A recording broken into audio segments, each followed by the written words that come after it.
자, 오늘 말씀 에베소서 3장 7절에서 13절입니다.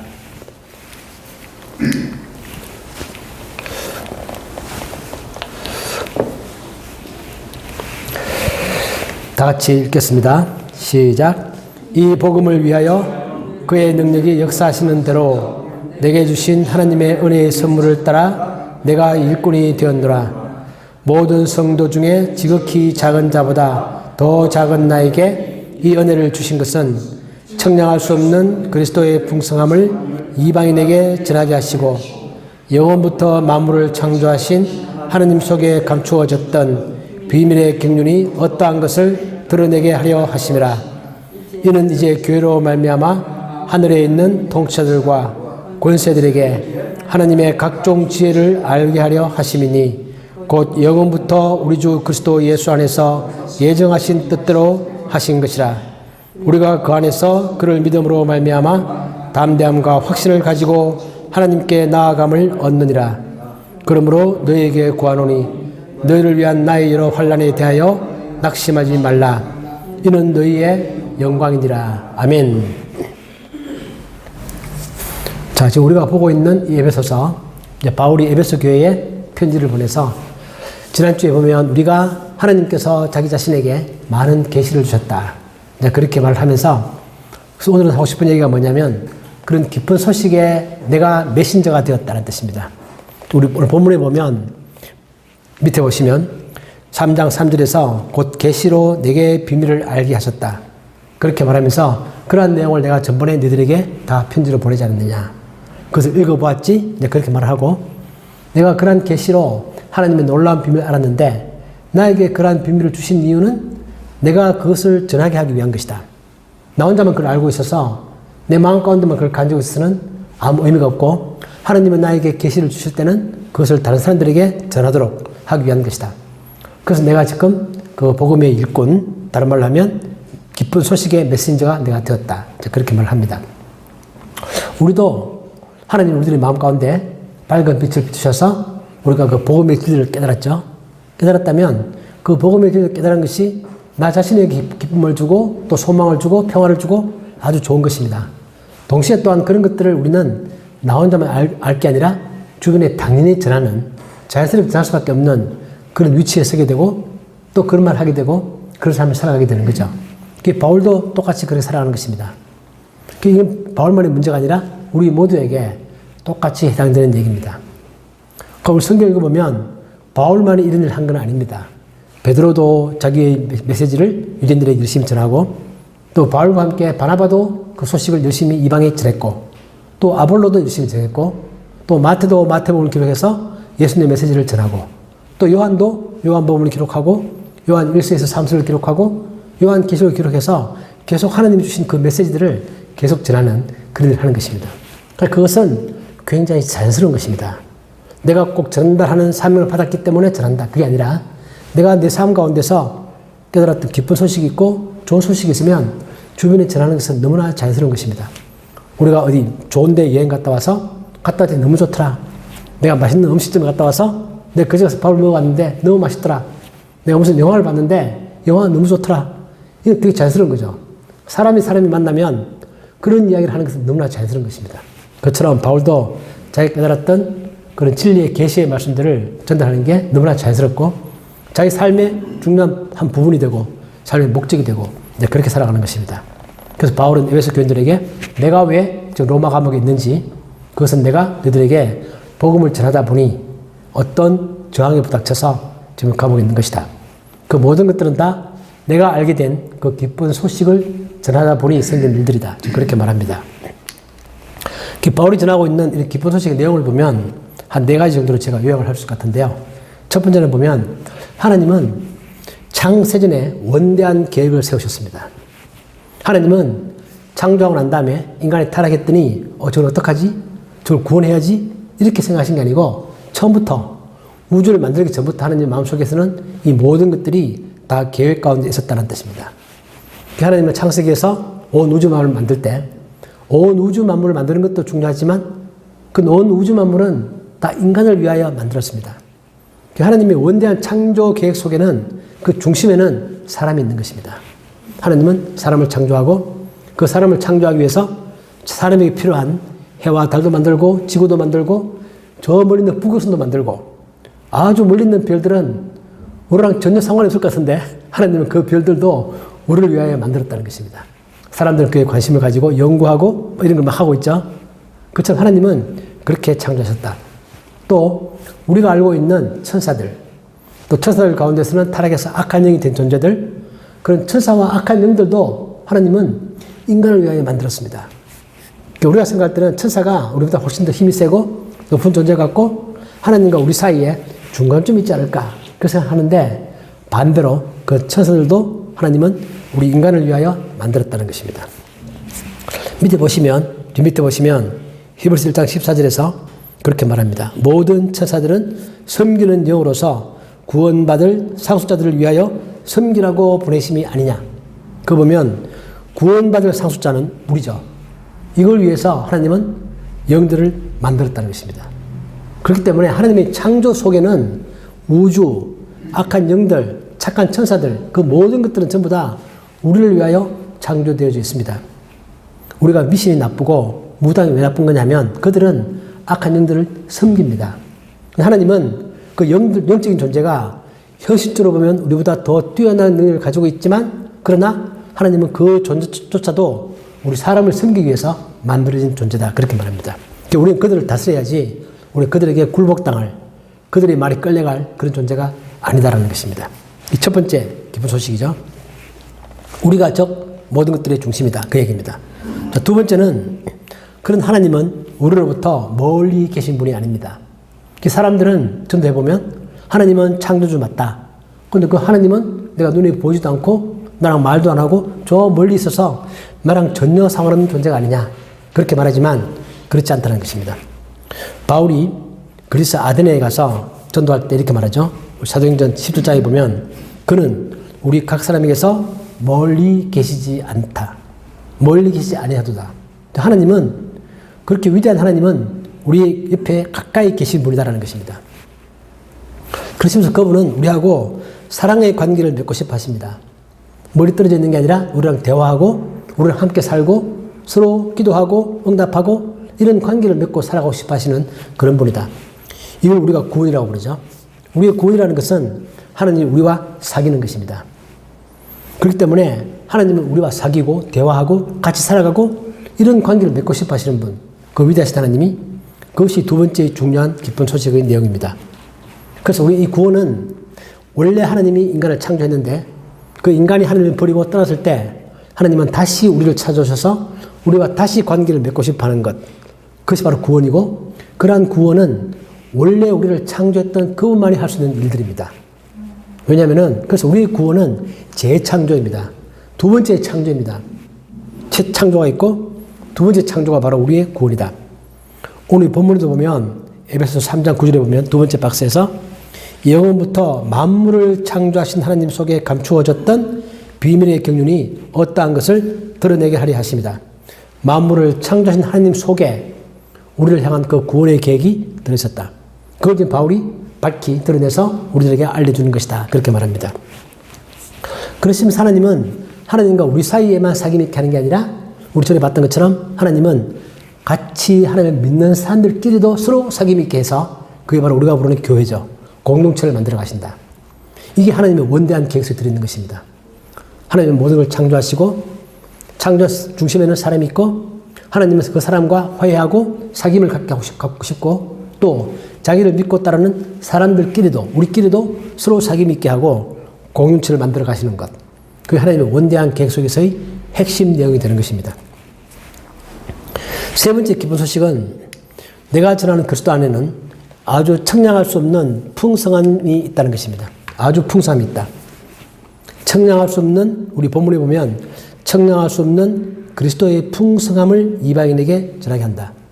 바울은 그리스도를 전하는데 그 그리스도 속에는 아주 청량할 수 없는 풍성함이 있다는 것입니다. 우리가 그리스도를 배웠는데 우리가 배운 그 그리스도 속에는 아주 풍성함이 있습니까? 엄청난 풍성함이 그 속에 있다는 것입니다. 그런데 그 풍성함을 청량할 수 없다 그렇게 말합니다. 청량할 수 없다. 이 말은 뭐냐면 사람의 머리로서는 도저히 다 이해할 수 없다. 그것은 우리가 그것을 이해하려고 하면 안 된다 그런 말이 아니라 우리 열심히 이해하고 노력해야죠. 노력해야 되지만 아무리 노력해도 우리가 많이 깨달아가도 많이 알면 알게 되겠지만 그렇다고 해서 그 끝을 우리가 알 수는 없다. 그런 뜻입니다. 그만큼 무한대로 아주 풍성함이 그리스도 예수 안에 있다라는 것입니다. 그런데 청량할 수 없다는 얘기는 원래 하나님께만 쓰여지는 단어입니다. 우리 로마서에 보면 바울이 그렇게 말하죠. 깊도다 하나님의 지혜와 지식의 풍성함이요. 하나님의 지혜와 지식이 너무너무 풍성해서 하나님은 결코 우리가 청량할 수 없는 그런 무한한 지혜와 그런 걸 가지고 계신 분인데 그 표현이 똑같이 예수님에게도 쓰여졌습니다. 그래서 그리스도 안에는 청량할 수 없는 풍성함이 있다. 그 말 자체가 그리스도가 하나님이다 라는 사실을 보여주고 있는 거죠. 하나님에게 쓰여졌던 그 용어가 똑같이 예수님에게도 쓰여지는 것입니다. 또 우리가 알고 있는 것처럼 빌립보서 2장에서도 예수님은 근본 하나님의 본체시다. 바울은 지금 여기서 청량할 수 없는 그리스도의 풍성함 그렇게 말하면서 그 그리스도가 바로 하나님이시다라는 사실을 말하고 있는 거죠. 저 멀리 이스라엘 땅에서 태어나서 거기서 십자가에 죽고 그 뒤에 부활한 예수가 바로 이 온 우주를 창조한 메시아, 창조한 창조주시다.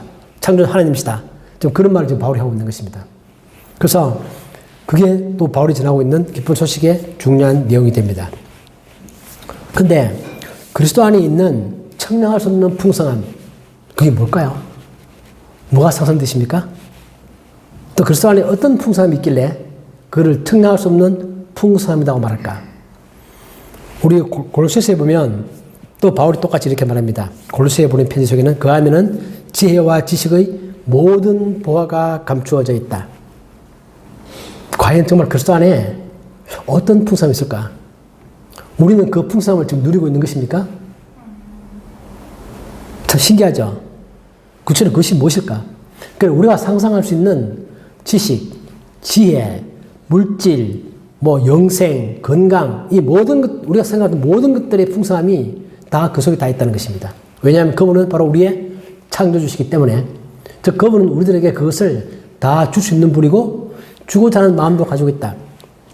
우리 언제 그걸 봤죠? 우리 이 땅에서 부분적으로 경험하기도 합니다.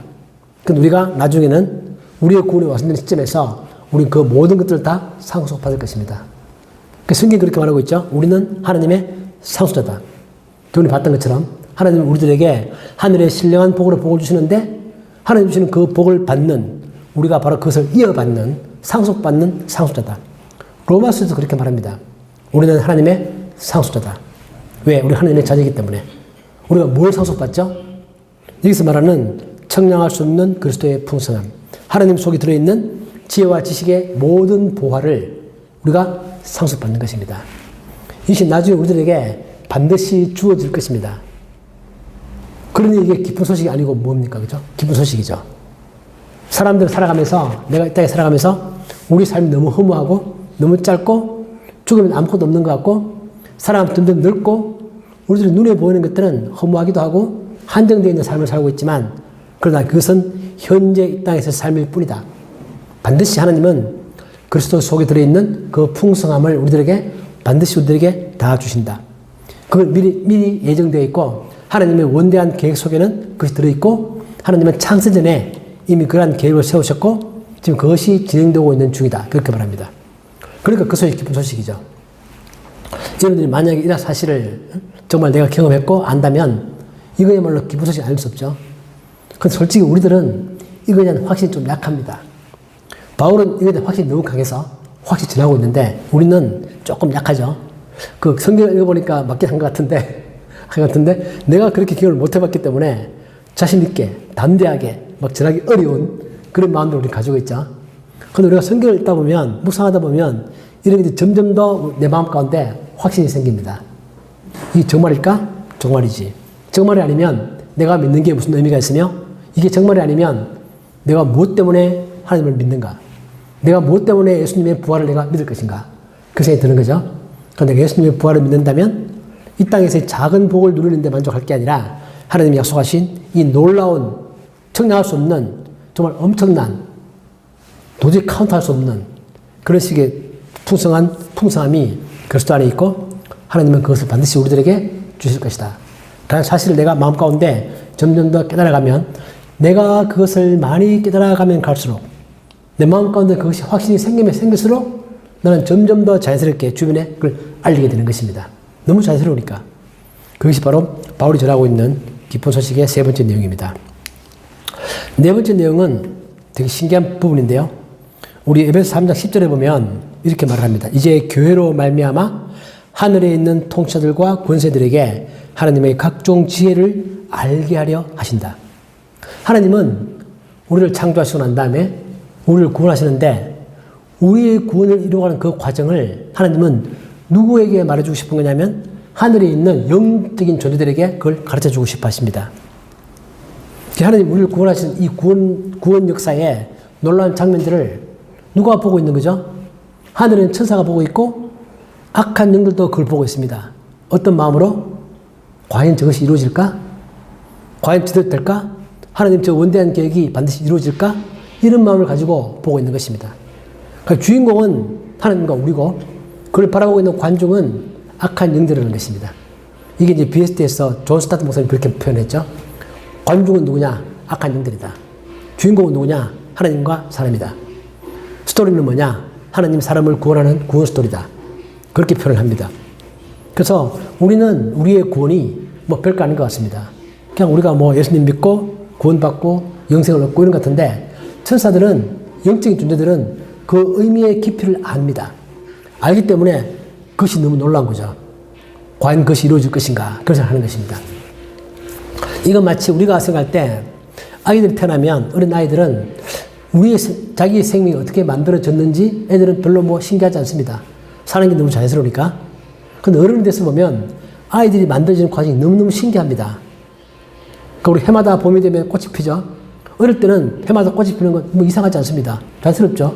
뭐가 신기하냐. 근데 우리가 나이 들면 들수록 해마다 지난겨에 다 죽었던 그 나무에서 때가 되면 어김없이 꽃이 든 걸 보면 너무너무 신기하죠. 이게 나이가 들어간다는 증거인데, 그만큼 삶의 지혜를 알아간다는 과정입니다. 아이가 태어나는 과정, 꽃들이 봄이 되면 피는 과정, 봄, 여름, 가을, 겨울이 어김없이 돌아오는 과정, 이 모든 것들은 살다 보면 그게 자연스러운 게 아니구나. 그게 쉬운 게 아니구나. 너무너무 신기하고 너무너무 놀랍고 그런 생각이 드는 것처럼, 우리의 구원도 영적인 존재들은 그 깊이를 아는 것입니다. 와, 과연 하나님이 저 인간들을 완벽한 존재로 구원하실까?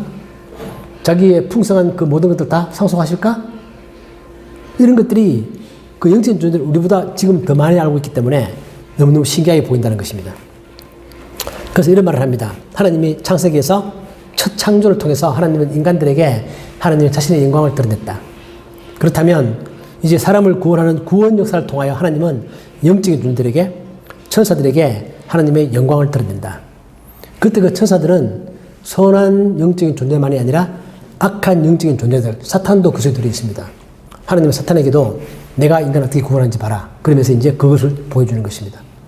그 사탄도 과연 저것이 이루어질까? 보면서 계속 그 과정을 방해하고 싶어 하는 거죠. 어떻게든 하나님의 계획이 이루어지지 않도록 인간을 유혹하든 하나님의 계획을 무산시키기 위해서 엄청난 노력을 하고 있는 거죠. 그것이 바로 우리가 살아가는 이 삶의 과정이라는 것입니다. 그게 바울만 깨달은 게 아니라 베드로도 이걸 깨달았습니다. 우리 베드로전서 1장 12절에 보면 베드로가 그렇게 말하죠.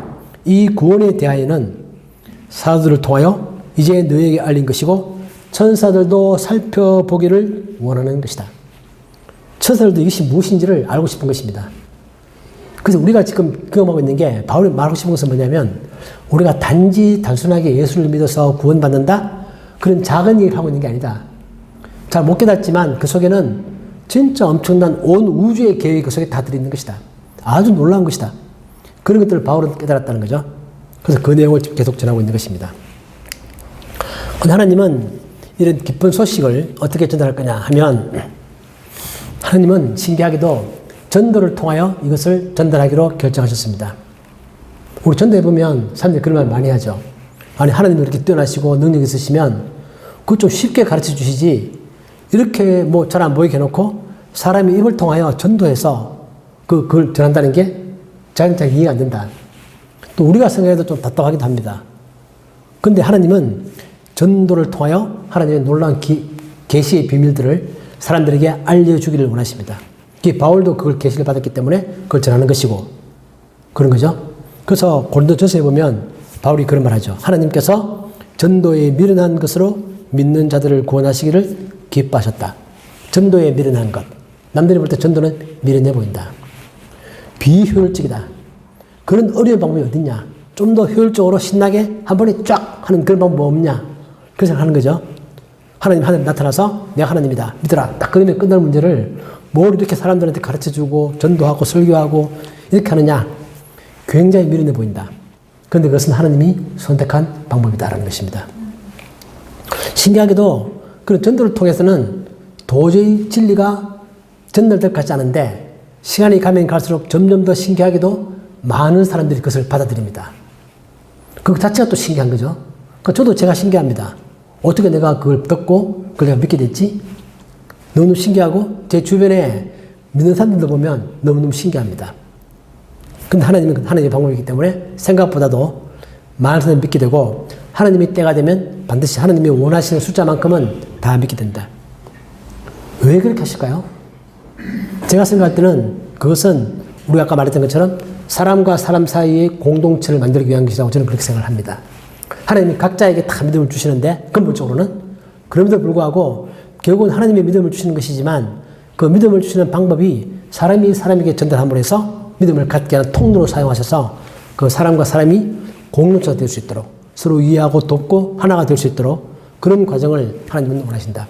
하나님은 하나님과 사람 사이에 좋은 관계를 맺는 것도 중요한 목적이고 또한 동시에 사람과 사람 사이에서도 같이 함께 되고 하나의 공동체가 되는 그런 걸 만들어가는 것도 하나님의 중요한 목적이다.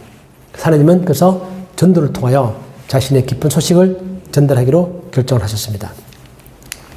이런 걸 받은 사람이 바로 누구죠? 바울이죠.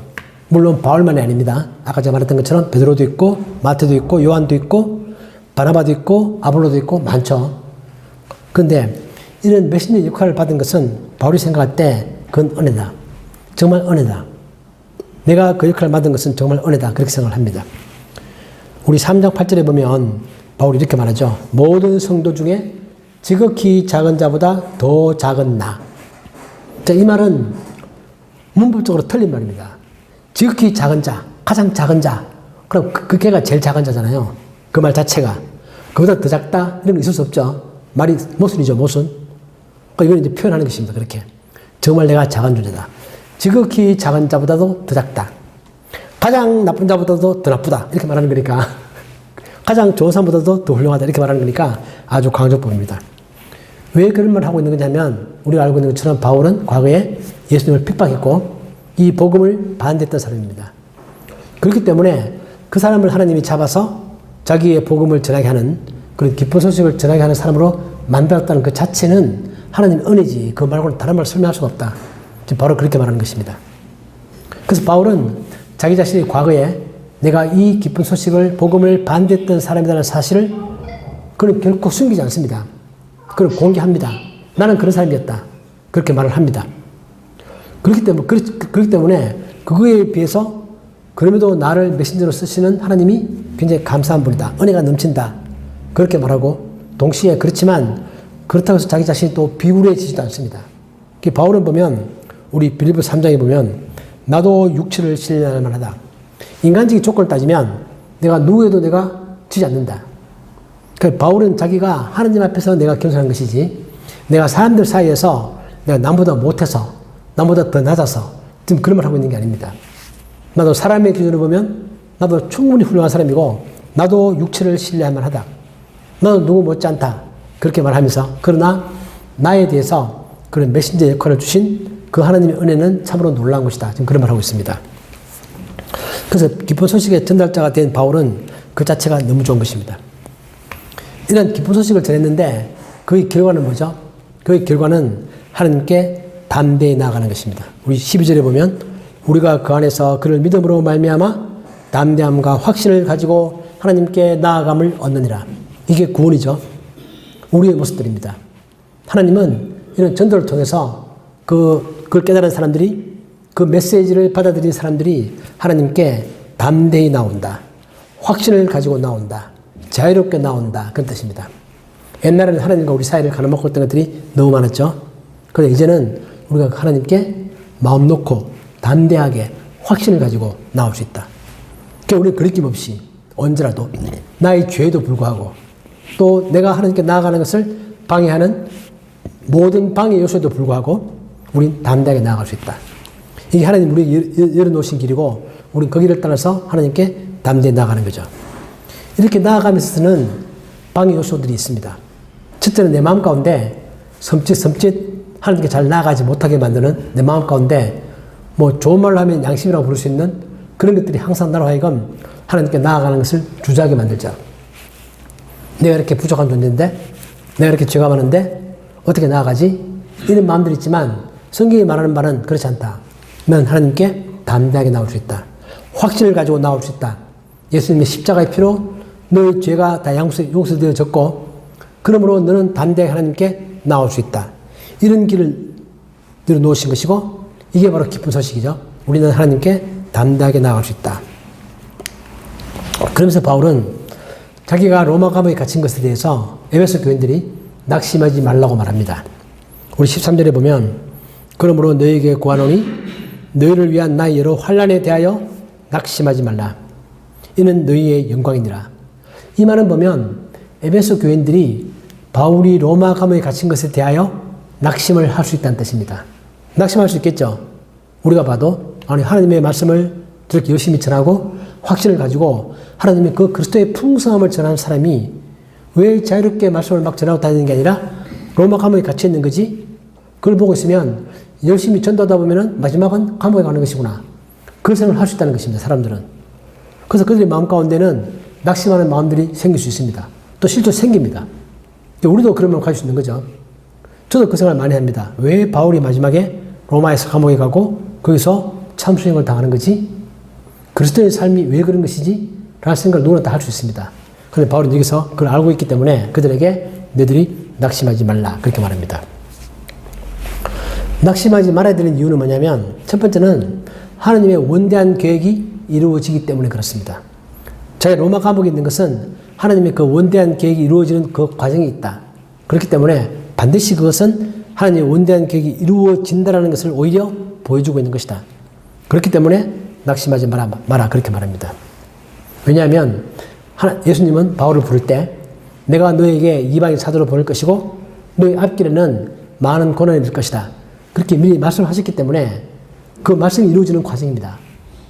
바울은 자기가 로마 감옥에 간 것이 자기가 어려움을 당하는 것이 어렵다가 아니라 나에게 이미 말씀하신 그것들이 이루어지고 있는 과정으로 보는 것입니다.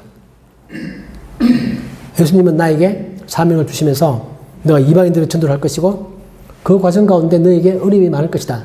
그렇게 말했기 때문에 자기 어려움이 생기면 그 말씀이 그대로 맞게 가는구나. 그런 생각을 하는 것입니다. 그래서 그는 자기 자신에게 주어진 그 사명이 얼마나 영광스러운 것인지 그걸 알고 있는 것이고 또 이걸 통하여 이방인들에게 에베소 교인들에게 구원이 전달되어지는 과정들을 보면서 결코 이것은 우리가 낙심할 게 아니다. 여러분들도 낙심할 일이 아니다. 지금 그렇게 말합니다. 이런 고난이라는 것은 우리가 알고 있는 것처럼 고난은 모든 사람들의 삶 속에 다 있습니다. 그리스도인들만이 고난을 당하는 거 아닙니다. 그러니까 내가 그리스도인이기 때문에 고난을 당한다? 그렇게 생각할 필요 없고 모든 사람의 삶 가운데는 다 고난이 있죠. 여러 종류의 고난들이 있습니다. 첫 번째는 일반적으로 보면 우리가 어떤 올바른 일을 행하거나 진리를 따라 살아가려고 할 때 거기는 항상 방해가 있게 돼 있다. 왜 그렇죠? 그걸 바라보는 사람들 마음속에서 그 진리를 싫어하는 죄성이 있고 그 진리로 가는 것이 싫은 사람들이 있기 때문에 항상 방해 공작이 있다. 그것은 비단 교회나 기독교에만 있는 것은 아니다.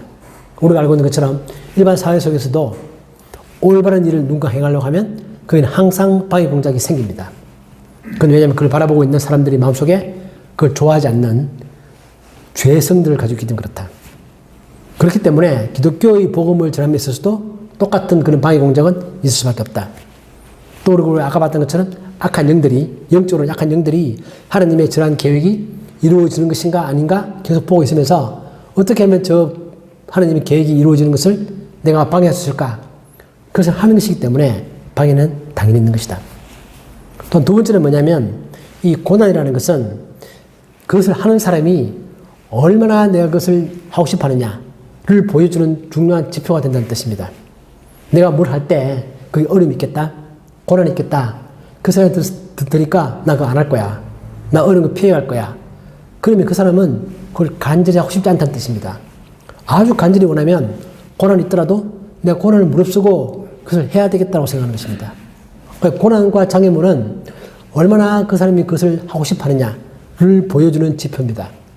고난이 크다. 나는 포기하겠다. 그럼 그 사람은 그걸 하고 싶어 하는 마음이 약하다는 뜻이고, 고난이 아무리 커도 내가 설령 그 고난에 부닥쳐서 내가 죽는다 할지라도 난 그걸 할 거야 라고 생각한다면 그때 그 사람은 그걸 열렬히 원하고 있다는 뜻입니다. 엄마들이 아기를 구하기 위해서 어떤 장애물도 나는 나에게는 중요하지 않다 생각할 때는 엄마들은 그 아기에 대한 열렬한 사랑이 있는 거죠. 그 고난이라는 것은 그걸 보여주는 지표입니다. 하나님이 우리들에게 고난을 허락하신 이유는 너희 마음 가운데 너 스스로 얼마나 네가 그것을 중요하게 생각하고 얼마나 그것을 네가 소중하게 생각하느냐, 너는 얼마나 그것을 하고 싶어 하느냐를 보여주기 위해서 일종의 거울처럼 고난을 갖다 대는 것입니다. 자, 너에게 이런 고난이 있다. 할 거야? 하겠습니다. 고난을 실천하겠습니다. 그만큼 저는 그렇게 하고 싶습니다. 그걸 보여주는 게 거울이 바로 고난이라는 것입니다. 고난. 그러니까 우리는 우리들 삶 가운데 고난이 있더라도 그 고난을 이상하게 생각할 게 아니라 그 고난이야말로 내가 가는 길에 나를 가로막는 방해 요소들은 내가 그것을 얼마나 뛰어넘고자 하는 열망이 있는 것인가를 보여주는 나의 반사 거울이다. 그렇게 생각하면 딱 맞습니다. 그리고 우리 아까 봤던 것처럼 예수님은 바울을 부를 때 이미 그 고난을 예정하셨죠. 우리 사도행전 9장에 보면 그가 내 이름을 위하여 얼마나 고난을 받아야 할 것을 내가 그에게 보이리라. 그렇게 말했기 때문에 이미 이것은 예정되어 있는 것이고, 바울은 이러한 예정을 통하여 자기 자신이 가는 길은 이미 하나님의 큰 계획 가운데 있었고, 큰 계획을 통하여 내가 지금 가는 것이기 때문에 나의 이 고난은 하나님의 계획이 이루어지고 있다는 증거다. 따라서 그것은 우리가 결코 낙심할 문제가 아니다. 그렇게 말합니다. 이 바울은 하나님의 큰 계획을 알고 있는 거죠. 그 계획 가운데 그가 오기 때문에 그것 때문에 슬퍼하거나 낙담하거나 좌절하거나 하지 않습니다. 자, 이게 오늘 본문의 내용들인데 우리가 이 말씀을 보면서 인생을 해봅니다. 내 삶 가운데 정말 참 소중한 것들이 많이 있는데 나에게 주어져 있는 하나님께서 주신 나의 삶 가운데 정말 내가 은혜롭고 영광스럽고 내가 꼭 해야 될 일은 무엇인가? 그것은 하나님이 나에게 주신 그 기쁜 소식을 주변에 알리는 것입니다. 그럼 어떻게 알리느냐? 우리 두 가지로 알리는 거죠. 하나는 뭐냐면 나의 진실된 말을 통하여 내가 그 복음의 기쁜 소식을 전하고, 두 번째는 나의 진실된 삶을 통하여 그것을 내가 전합니다. 진실된 말이라는 것은 바울이 전도하면서 그렇게 말하죠. 고린도전서 2장에 보면 내 말과 내 전도함이 설득력 있는 지혜의 말로 하지 아니하고 다만 성령의 나타나심과 능력으로 하는 것이다. 이 말은 바울이 내가 전도할 때 아무런 지혜도 없이 무작정 무대포로 한다 그런 의미가 아닙니다. 충분히 자기도 자기 나름대로 논리를 세우고 사람 설득에 위한 노력을 하죠. 하지만 그걸로 되는 것은 아니다. 자기 말 가운데 성령의 나타나심과 능력이 있어야 하는데 그 성령의 나타나심과 능력은 우리 인간적인 표현을 하면 그 말 자체가 진실된 것입니다. 진심을 담고 그 말을 얼마나 본인이 확신을 가지고 그것이 참이다라는 사실을 마음 가운데 깊이 깨닫고 또 상대방에게 그걸 전달하고 싶어하는 열정이 그 속에 들어있고 그런 것들이 있으면 그 말은 상대방의 마음에 전달이 되는 것이죠. 그런 마음을 가지고 바울은 진실된 말을 통하여 자신의 주어질 사명인 기쁜 소식을 전하는 일을 한다는 것입니다. 두 번째는 예수님이 말했던 것처럼 우리의 진실된 삶입니다. 우리 마태복음에 나오는 것처럼 이같이 너희 빛이 사람 앞에 비치게 하여 그들로 너희 착한 행실을 보고 하늘에 계신 너희 아버지께 영광을 돌리게 하라. 우리의 착한 행실이죠. 말로만 전하는 게 아니라 우리의 진실된 삶을 통해서 사람들은 우리들의 삶을 보고 감동을 받고 우리들의 삶을 보면서 그들은 다시 한 번 더 하나님이 어떤 분이신가, 하나님이 살아계신 존재인가를 깨닫는다는 것입니다. 그러니까 내가 평소에 나의 만나는 모든 사람들에게, 내가 직장에서 사업상 만나는 사람들에게, 나의 가족들에게 하여튼 어느 누구도 예외 없이 나의 모든 삶의 그냥 단순한 삶 행동 그 자체를 통하여 나의 자녀들도 포함해서 그들에게 하나님이 나에게 주신 그 기쁜 소식을 전하는 그런 삶이 우리 삶의 본질이고 또 그렇게 우리가 살아갈 수밖에 없고 또 그렇게 살아가야 되고 그것이 내 삶의 중요한 목적이 되어야 된다는 뜻입니다. 우리는 살면서 내가 무엇을 위하여 살아가는가? 바로 우리는 내가 사업도 하고 공부도 하고 직장도 다니고 많은 것들을 하지만 그 모든 삶의 목표에는, 궁극적인 목표에는 나에게 주어져 있는 또 하나님이 세우신 그 원대한 계획 속에 내가 참여하고 있는 것이고, 하나님이 주신 그 원대한 계획들을 내가 은연중에 간접적으로, 직접적으로, 직설적으로 또는 행동으로, 말을 통해서 그걸 계속 내가 살아가면서 그것을 주변에 보여주는 것. 이것이 바로 오늘 이 본문을 통해서 하나님 우리들에게 그러한 삶을 살도록 해라 라고 말씀하시는 그런 내용들입니다. 우리가 뭐 좋은 환경에 있든 나쁜 환경에 있든, 우리가 좋은 사람을 만나든 나쁜 사람을 만나든, 우리가 뭐 많은 사람을 만나든 작은 사람을 만나든 간에, 아무튼 우리가 언제 어디 있든지 간에 어떤 상황 속에서도 우리가 나에게 주어진 삶의 이 본분을 잊지 않고 살아가는 그런 모습을 살아가면 하나님이 항상 그 속에 함께 하시고 약속하신 그 놀라운 상속의 약속들을 우리들의 삶 가운데 반드시 이루어 주실 것이다. 그렇게 우리가 다시 한 번 더 마음 가운데 다짐을 해봅니다. 자, 우리 그런 삶 살아보기로 다시 한번 결심하고 결단하는 우리 모두가 되었으면 좋겠습니다. 아멘. 하나님 아버지, 오늘 하나님께서 바울에게 놀라운 기쁜 소식의 메신저가 될 수 있도록 해 주신 것을 감사합니다. 또한 우리도 바울처럼 그러한 사명을 우리에게 주셨음을 다시 한 번 더 기억합니다. 하나님 아버지, 우리가 우리에게 주신 이러한 사명들을 우리 마음 가운데 깊이 새기고, 우리가 언제 어디에 있든지 간에 하나님이 주신 나의 삶의 목적을 우리가 잊어버리지 아니하고 그 삶의 목적을 따라 끝까지 충실하게 살아가는 저희들이 되게 하여 주옵소서. 우리가 있는 모든 순간에 하나님께서 우리와 함께 하시고 우리 가운데 은혜를 다하시고 능력을 다하시며 지혜를 다하셔서 우리의 삶 그 자체가 하나님께 영광과 존귀를 돌리며 하나님의 원대한 계획을, 하나님의 그 기쁜 소식을 주변에 우리의 말을 통하여, 우리의 행동을 통하여, 우리의 삶을 통하여 전달할 수 있는 저희들이 되게 하여 주옵소서. 우리의 삶의 목적이 바로 이것임을 결코 잊지 아니하는 저희들이 되게 하여 주옵소서. 예수님의 이름으로 기도하옵나이다. 아멘.